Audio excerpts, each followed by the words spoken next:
से बोलिए श्री सत्यनारायण भगवान की जय।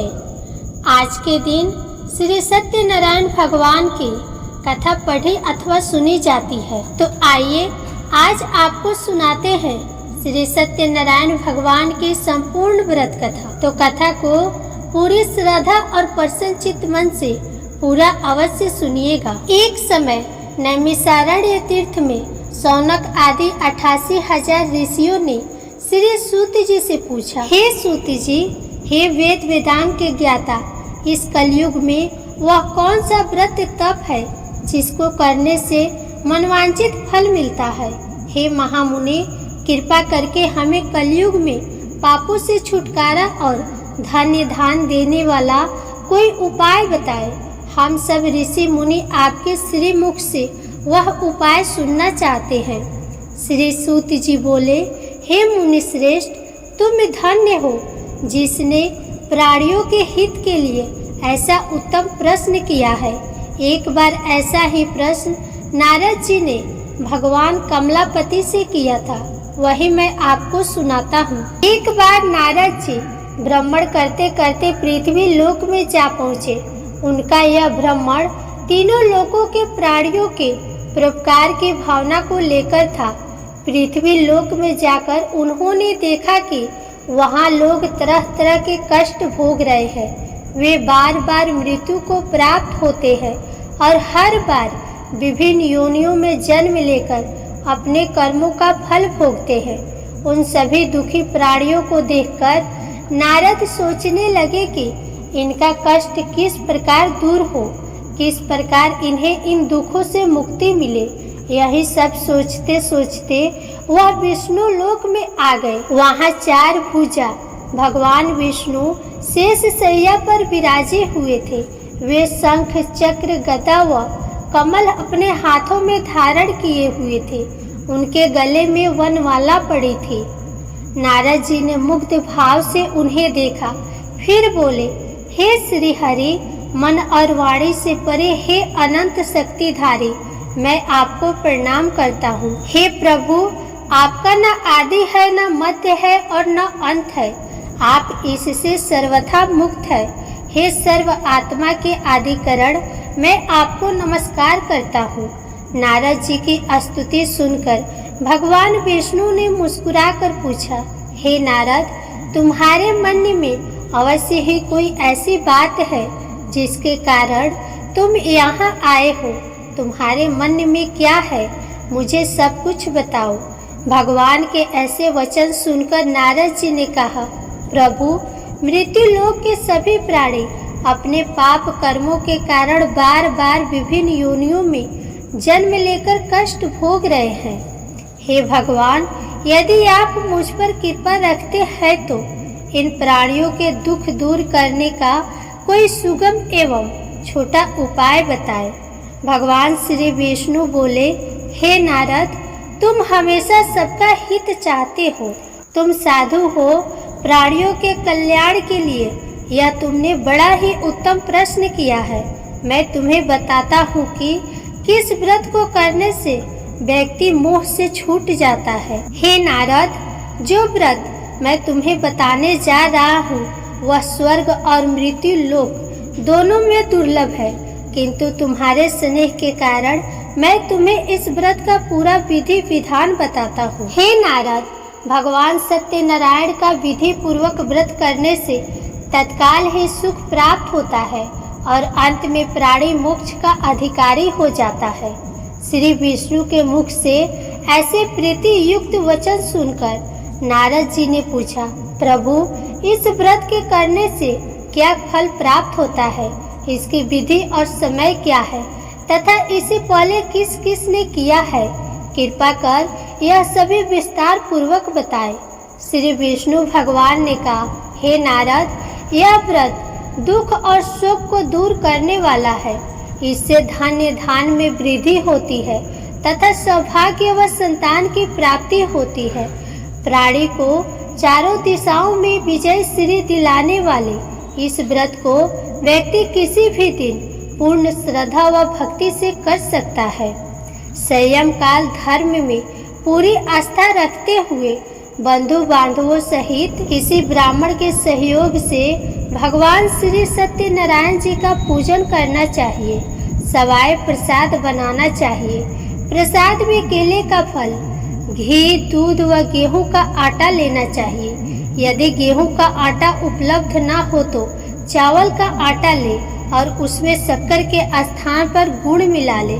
यह सब मिलाकर सवाई बना नैवेद्य भगवान को अर्पण कर इसके बाद कथा सुनकर प्रसाद ग्रहण करना चाहिए तथा ब्राह्मणों को दक्षिणा देनी चाहिए। बंधु बांधवों सहित ब्राह्मणों को भोजन कराकर स्वयं भी भोजन ग्रहण करना चाहिए।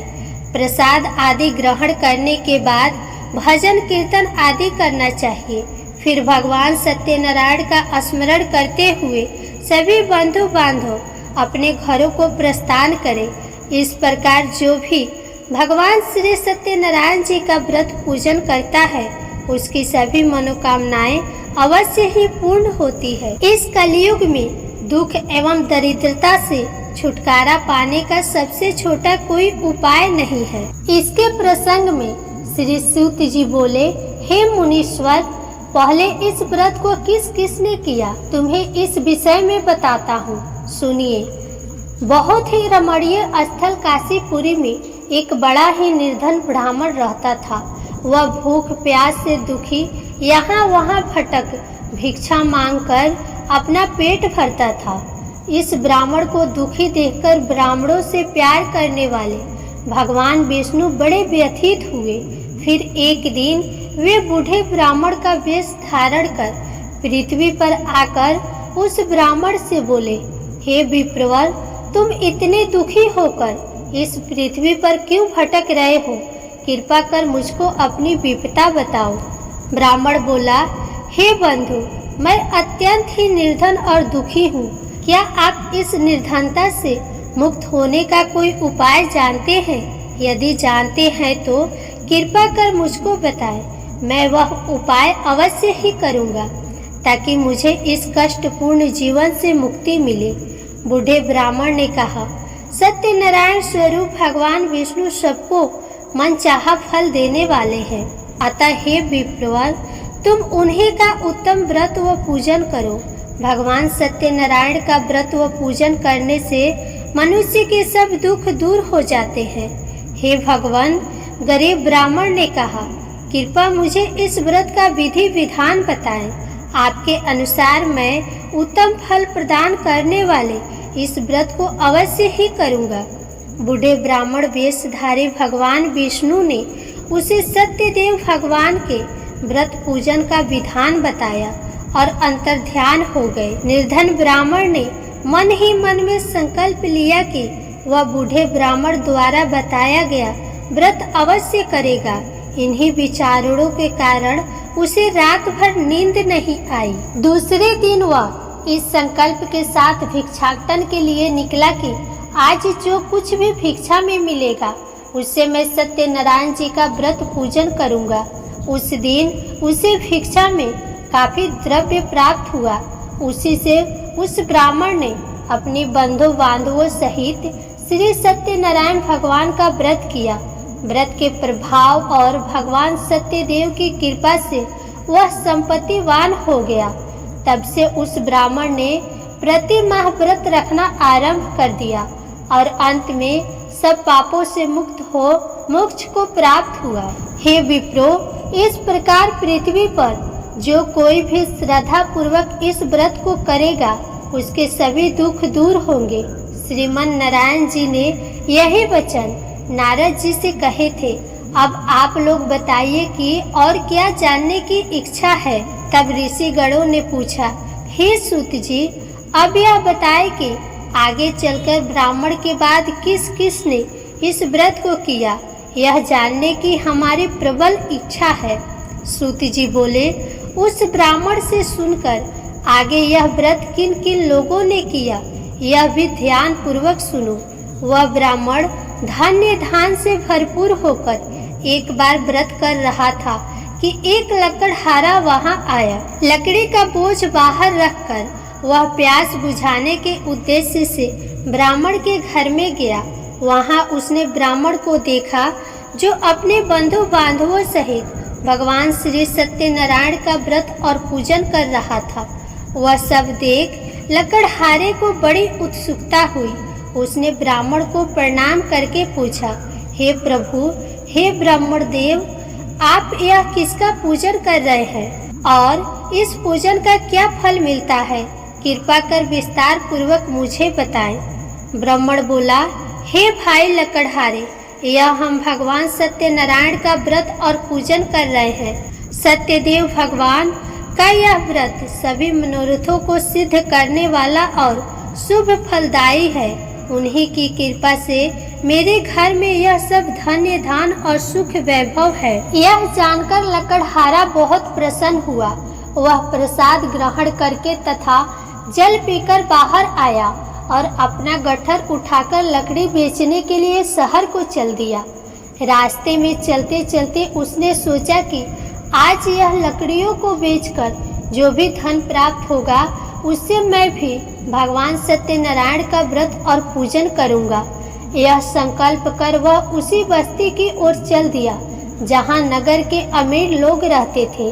भगवान सत्यनारायण की ऐसी कृपा हुई कि उस दिन उसे लकड़ियों के दुगुने दाम प्राप्त हुए। लकड़हारे ने प्रसन्न होकर पके केले, शक्कर, घी, दूध और गेहूं का आटा सवाया बनवाकर खरीद लिया और अपने घर की ओर चल पड़ा। लकड़हारे ने अपने भाई बंधुओं सहित विधि पूर्वक भगवान का पूजन व्रत किया। व्रत के प्रभाव से वह पुत्रवान और धनवान बन गया। फिर इस लोक में चिरकाल तक सुख भोग कर अंत में भगवान सत्यनारायण की कृपा से उनके लोक में चला गया। सूत जी बोले, हे मुनियों, अब मैं इससे आगे की कथा सुनाता हूँ, ध्यान पूर्वक सुनो। पूर्व काल में उल्का मुख नाम का एक बुद्धिमान राजा था। वह बड़ा ही जितेंद्र एवं सत्यवादी था। वह नित्य प्रति मंदिरों आदि में जाकर ब्राह्मणों को दान दक्षिणा देकर प्रसन्न रखता था। उसकी रानी बड़ी पतिव्रता और सुमुखी थी। एक बार वे राजा रानी भद्रशिला नदी के तट पर भगवान सत्यनारायण का व्रत कर रहे थे।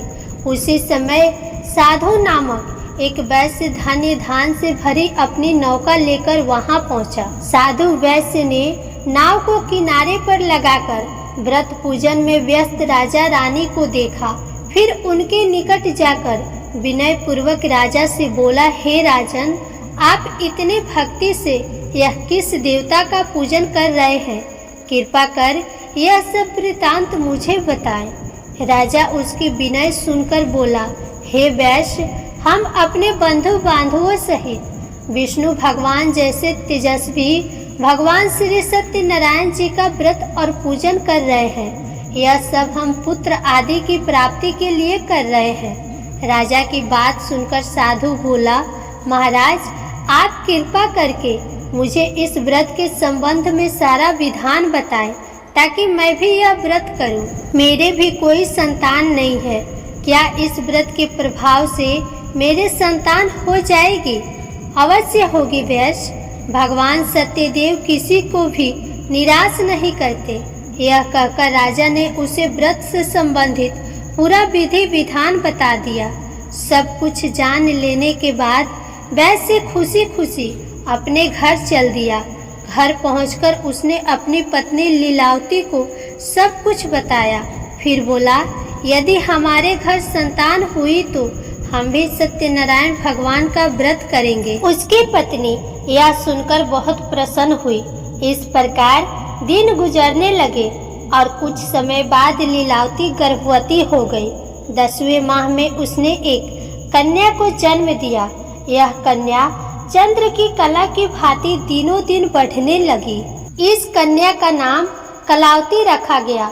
एक दिन लीलावती ने अपने पति से कहा, स्वामी, आपने कहा था कि जब हमारे संतान उत्पन्न हो जाएगी तब आप भगवान सत्यनारायण का व्रत व पूजन करेंगे।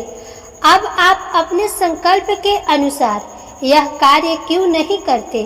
साधु बोला, प्रिय, हम कन्या के विवाह के समय यह व्रत कर लेंगे। इसके बाद वैश्य पुनः अपने काम से दूसरे नगर को चला गया। इधर कन्या भगवान सत्यनारायण की कृपा से तेजी से बढ़ रही थी। एक दिन वैश्य ने अपनी पुत्री को सहेलियों के साथ विचरण करते देखा तो उसे सुधि आई कि कन्या सयानी हो गई है और अब इसका विवाह कर देना चाहिए। अतः पत्नी से विचार विमर्श करके उसने शीघ्र ही कन्या के योग्य वर तलाशने के लिए अपने दूतों को भेज दिया। वैश्य की आज्ञा पाकर दूत सर्वप्रथम सुसंपन्न कांचन नगर को चल दिए। कुछ दिनों बाद वे वहां से एक बड़े ही गुणवान और सुंदर वैश्य पुत्र को अपने साथ ले आए। साधु वैश्य ने अपने बंधु बांधवों सहित उसे देखा और वार्तालाप करके संतुष्ट हो गया। फिर कुछ दिन बाद उसने विधि पूर्वक अपनी कन्या का विवाह उसके साथ कर दिया, लेकिन दुर्भाग्यवश उस समय भी वह भगवान श्री सत्यनारायण जी का व्रत और पूजन करना भूल गया। परिणाम स्वरूप श्री सत्यनारायण भगवान रुष्ट हो गए। इस प्रकार कुछ समय बीत गया। अब वैश्य ने सोचा कि व्यापार के लिए चलना चाहिए। अपने कार्य के प्रति वह सदा ही सचेत रहता था, अतः अपने जमाता को लेकर वह व्यापार के लिए चल दिया। इस बार वह समुद्र के समीप रतनसार नामक सुंदर और संपन्न नगर को गया। वहां जाकर वह अपने जमाता के साथ व्यापार में व्यस्त हो गया। इस सुंदर और संपन्न नगर में राजा चंद्रकेतु का राज्य था। उस समय अपनी प्रतिज्ञा से भ्रष्ट हुए वैश्य को भगवान सत्यनारायण ने श्राप दे दिया कि हे वैश्य, तू घोर कष्ट को प्राप्त होगा। एक दिन राजा की संपत्ति चुराकर एक चोर वहां से गया जहां वैश्य साधु और उसका जमाता ठहरे हुए थे। उसके पीछे राजा के सिपाही लगे थे, अतः डर के मारे उसने राजा का चुराया हुआ धन वहीं छोड़ दिया और अलोप हो गया। उसके पीछे पीछे आए सिपाहियों ने राजा का धन वहीं पड़ा देखा तो चोरी के अपराध में उन दोनों वैश्यों को बंदी बना लिया। हर्षित होकर सिपाहियों ने जाकर राजा को बताया, महाराज, राजमहल में चोरी करने वाले 2 चोरों को हम पकड़ लाए हैं, आप देखकर आज्ञा दें। राजा ने बिना कुछ देखे भाले और विचार किए आज्ञा दी कि उन दोनों को बंदी गृह में डाल दिया जाए। भगवान श्री सत्यनारायण जी की माया से किसी ने भी उनकी बात नहीं सुनी। राजा चंद्रकेतु की आज्ञा से उनका सारा धन भी छीन लिया गया। उधर भगवान के श्राप के कारण वैश्य की पत्नी भी बहुत दुखी हो गई। उसके घर की सारी संपत्ति चोर ले गए। वह शरीर से रुगड़ होकर चिंतित अवस्था में अन्न के लिए घर घर भटकने लगी। पहनने ओढ़ने की क्या कहे, घर में खाने को अन्न का दाना तक नहीं रहा। ऐसा ही हाल उसकी पुत्री कलावती का भी था। एक दिन भूखी प्यासी कलावती एक ब्राह्मण के यहाँ गई, जहाँ उसने भगवान सत्यनारायण जी का व्रत व पूजन होते देखा। उसने वहाँ बैठकर बड़ी श्रद्धा से कथा सुनी और प्रसाद लेकर रात को अपने घर लौटी। घर आने पर उसकी माँ ने पूछा, बेटी, इतनी रात गए तक तू कहाँ थी तथा तेरे मन में क्या है? कलावती ने माँ को बताया, मैंने एक ब्राह्मण के घर पर सभी मनोकामनाओं को पूर्ण करने वाले भगवान सत्यनारायण का व्रत होते देखा है। मैं भी वही थी और श्रद्धा पूर्वक कथा श्रवण कर रही थी। कन्या की बात सुनकर वैश्य की पत्नी को तत्काल स्मरण हो आया कि उसके पति ने व्रत करने का संकल्प लिया था, किंतु आज तक व्रत नहीं किया। उसने सोचा कि संभव है इसीलिए हम पर यह कष्ट आ गए हों। यह सोचकर उसने तत्काल निर्णय लिया कि अपनी पुत्री के साथ वह भी इस व्रत को करेगी। दूसरे ही दिन लीलावती ने अपने बंधु बांधवों के साथ व्रत किया और भगवान सत्यदेव से प्रार्थना की कि उसके पति व जमाता शीघ्र लौट आए और प्रभु सत्यनारायण उनके अपराध को क्षमा करे। लीलावती द्वारा किए गए व्रत और उसकी प्रार्थना को सुनकर भगवान सत्यदेव प्रसन्न हो गए। उसी रात उन्होंने स्वप्न में राजा चंद्रकेतु को दर्शन देकर आज्ञा दी कि हे राजा, सवेरा होते ही उन दोनों वैश्यों को मुक्त कर दे तथा उनका छीना हुआ धन भी लौटा दे। यदि ऐसा नहीं करेगा तो मैं धन और पुत्रों सहित तेरे राज्य का नाश कर दूंगा। इतना कहकर भगवान अंतर ध्यान हो गए। सुबह राजा की आंखें खुली तो उसने सभी सभासदों को अपने स्वप्न के विषय में बताया। फिर आदेश दिया कि चोरी के अपराध में बंदी उन वैश्यों को तत्काल छोड़ दिया जाए और हमारे समक्ष लाया जाए। सिपाही आदर सहित उन दोनों को राजा के समक्ष ले आए। दोनों ने नम्रता से राजा को नमस्कार किया। वे डर रहे थे कि राजा न जाने अब क्या आज्ञा दे दे, लेकिन उन्हें देखकर बड़े ही आदर भाव से राजा ने कहा, भगवान ने आपको कष्ट दिया है, किंतु अब डरने की कोई बात नहीं है। यह कहकर राजा ने बेड़ियां कटवाकर उनकी हाजामत वगैरह बनवाई और गहनों वस्त्रों से उन्हें अलंकृत कर उनकी प्रशंसा की। उनका जो धन छीना था उससे दुगुना उन्हें देकर विदा किया। दोनों ने राजा को प्रणाम किया तथा धन लेकर खुशी खुशी अपने घर को चल दिए। सूत जी बोले, इस प्रकार साधु नामक वैश्य मंगल स्मरण करके और ब्राह्मणों को दक्षिणा आदि देकर अपने घर चल दिया। अभी वह कुछ ही दूर चला था कि भगवान सत्यनारायण ने साधु वैश्य को मनोवृत्ति जानने के उद्देश्य से दंडी का वेश धारण कर उससे पूछा, हे वैश्य, तेरी नाव में क्या है? धन के मद में चूर वैश्य ने कहा, हे दंडी स्वामी, क्या तुम्हें मुद्रा चाहिए? मेरी नाव में तो बेल पत्र भरे हैं। वैश्य के ऐसे निष्ठुर वचन सुनकर दंडी वेशधारी भगवान सत्यनारायण ने कहा, हे वैश्य, तुम्हारा कहना सत्य हो।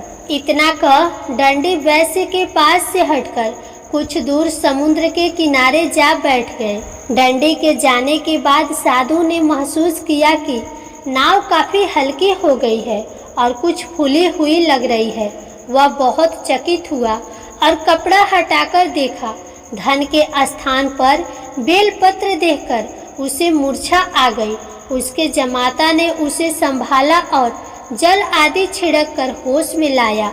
होश में आने पर वह अपने धन के लिए विलाप करने लगा।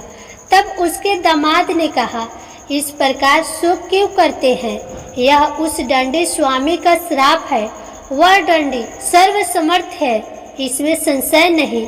उनकी शरण में चलिए, वहां जाने पर ही मनवांचित फल मिलेगा। दामाद का कहना मानकर वैश्य दंडी स्वामी की शरण में गया और प्रणाम कर आदर पूर्वक बोला, हे प्रभु, मैंने जो कुछ भी आपसे कहा था उसके लिए मुझे क्षमा कर दे। ऐसा कहते समय वह महाशोक में व्याकुल हो उठा। वैश्य को रोते देखकर दंडी स्वामी ने कहा, रो मत। सुनो साधु, तुम मेरी पूजा से विमुख हुए हो। हे कुबुद्धि, इसलिए मेरी आज्ञा से ही तू बार बार दुख भोग रहा है। अब वैश्य को सारी बात समझ में आ गई। वह विनती करते हुए बोला, हे प्रभु, आपकी माया को तो ब्रह्मा आदि भी नहीं समझ सके, फिर मैं भला आपकी लीला को कैसे समझ सकता हूँ? ब्रह्मा आदि भी आपके अद्भुत रूप व गुणों को नहीं जानते। मैं माया से भ्रमित मूढ़ बुद्धि आपको कैसे पहचान सकता हूँ? मैं अपनी सामर्थ्य अनुसार आपकी पूजा करूँगा। कृपा प्रसन्न हो। हे प्रभु, मेरा धन जैसा पहले था वैसा ही कर दे। मैं आपकी शरण में हूँ, मेरी रक्षा करे। वैश्य के ऐसे भक्ति युक्त वचनों को सुनकर भगवान सत्यनारायण प्रसन्न हुए और वैश्य को मन चाहा वर देकर अंतर्ध्यान हो गए। तब वैश्य अपनी नाव पर आया तो उसने उसे धन से भरा पाया। वह बोला, भगवान सत्यदेव की कृपा से मेरी मनोकामना पूर्ण हुई है। फिर उसने अपने जमाता और साथियों सहित भगवान सत्यनारायण की पूजा की। भगवान सत्यदेव की कृपा पाकर साधु बहुत प्रसन्न हुआ। फिर नाव द्वारा अपने देश को चल दिया। अपने नगर के तट पर पहुंचकर उसने एक दूत को अपने घर भेजा। दूत ने साधु वैश्य के घर जाकर बताया कि आपके पति और जमाता सकुशल लौट आए हैं। यह जानकर वैश्य की पत्नी लीलावती अति प्रसन्न हुई। उस समय वह अपनी पुत्री के साथ भगवान सत्यनारायण की कथा व पूजन कर रही थी। कथा समाप्त कर उसने प्रसाद ग्रहण किया और अपनी पुत्री से बोली, बेटी, मैं जाकर तेरे पिता को देखती हूँ, तू प्रसाद आदि ग्रहण करके आ जाना। कहकर वह चली गई।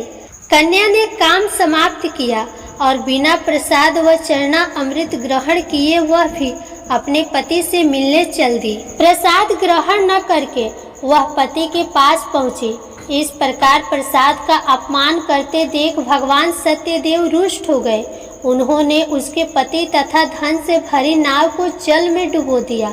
यह देखकर कन्या को बड़ा दुख हुआ और वह चक्कर खाकर भूमि पर गिर पड़ी। नाव को डूबते तथा कन्या को मूर्छित देखकर साधु को बड़ा आश्चर्य हुआ। मल्ला भी अचरज करने लगे। लीलावती बेटी की ऐसी हालत देखकर बड़ी व्याकुल हुई और अपने पति से बोली, हे स्वामी, नाव सहित जमाता कहाँ और कैसे गायब हो गए? मुझे तो लगता है कि यह अवश्य ही किसी देवता का कोप है। आखिर भगवान सत्यनारायण की लीला को कौन समझ सका है? यह कहकर वह पुत्री के साथ विलाप करने लगी। उसकी पुत्री ने कहा कि वह भी अपने पति के वियोग में यहीं जल समाधि ले लेगी। यह देखकर वैश्य बहुत दुखी हुआ। उसे समझते देर नहीं लगी कि यह सब भगवान सत्यदेव के कुपित हो जाने के कारण हुआ है। पुत्री या पत्नी से अवश्य ही कोई भूल हुई होगी। आखिर उनकी माया को कौन समझ सकता है?